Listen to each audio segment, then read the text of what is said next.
সাধারণ জনগণের জন্য কুষ্টিয়া বিএনপি প্রেস ক্লাবে একটি অভিযোগ বক্স স্থাপন করেন। ১৩ আগস্ট বুধবার দ্বিতীয়বারের মতো কুষ্টিয়া জেলা বিএনপি স্থাপিত অভিযোগ বক্স খোলা হয়। বক্সে ৬টি অভিযোগ পাওয়া যায়। এর মধ্যে বিএনপির এক নেতার বিরুদ্ধে দখল ও চাঁদাবাজির ৪টি অভিযোগ দিয়েছে সাধারণ জনগণ। বাকি দুটো অভিযোগ এক সাংবাদিক ও কুষ্টিয়ার সিনিয়র কৃষি বিপণন কর্মকর্তা মোহাম্মদ সুজাত হোসেন খানের বিরুদ্ধে। অভিযোগ বক্সে কুষ্টিয়া জেলা বিএনপির আহ্বায়ক কমিটির সদস্য আলামিন রানা ওরফে কানাইয়ের বিরুদ্ধে ৪টি অভিযোগের সবগুলোই ছিল দখলদারি ও চাঁদাবাজি বিষয়ক। ওয়ালটন এখন দেশের সীমানা পেরিয়ে পৌঁছে গিয়েছে ৫০টিরও বেশি দেশে।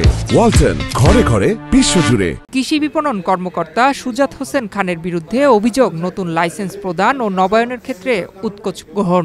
একজন সরকারি কর্মকর্তা, একজন সাংবাদিক, চারজন বিএনপির নেতা।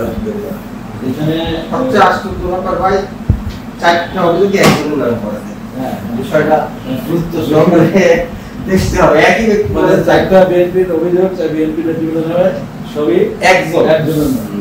আমরা দেখি আপনারাও সহযোগিতা করেন, আমরা অবশ্যই করব এবং আপনাদের সহযোগিতা নিয়ে আপনাদের উপস্থিতিতে আমরা দলীয় ফোরামে অবশ্যই একটু করে ব্যবস্থা নেব। কুষ্টিয়ায় দলীয় নেতাকর্মীদের বিভিন্ন অনিয়ম, দুর্নীতি, চাঁদাবাজি, দখলবাজি ও সন্ত্রাসী কার্যকলাপের বিষয়ে জানতে ও প্রয়োজনীয় ব্যবস্থা নিতে অভিযোগ বক্স স্থাপন করে জেলা বিএনপি।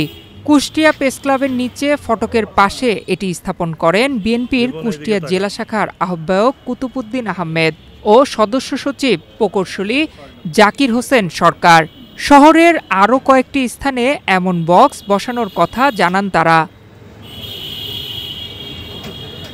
গত ৩০ জুলাই দুপুরে কুষ্টিয়া প্রেস ক্লাবে গণমাধ্যম কর্মীদের উপস্থিতিতে প্রকাশ্যে প্রথমবার বক্সটি খুলে অভিযোগ পড়ে শোনান কুষ্টিয়া জেলা বিএনপির সদস্য সচিব প্রকৌশলী জাকির হোসেন সরকার। সেবার গুরুত্বপূর্ণ অভিযোগের মধ্যে ছিল কুষ্টিয়া শহরের বড়বাজার ট্রাক শ্রমিক অফিস থেকে চাঁদা আদায়, লালন একাডেমির সাপ্তাহিক সেবার নামে অনিয়ম, দুর্নীতি ও প্রতারণা, জিয়ারখি ইউনিয়নের মাঠপাড়া মাঠের মধ্যে হত্যাকাণ্ডের বিচার দাবি এবং বিএনপি এবং স্বেচ্ছাসেবক দলের নাম ভাঙিয়ে শহরের ধোপাপাড়া, মধ্য মিলপাড়া কলোনিতে সাজু বাহিনীর বিরুদ্ধে চাঁদা দাবি। নয়ন বিশ্বাস, বাংলাদেশ প্রতিদিন।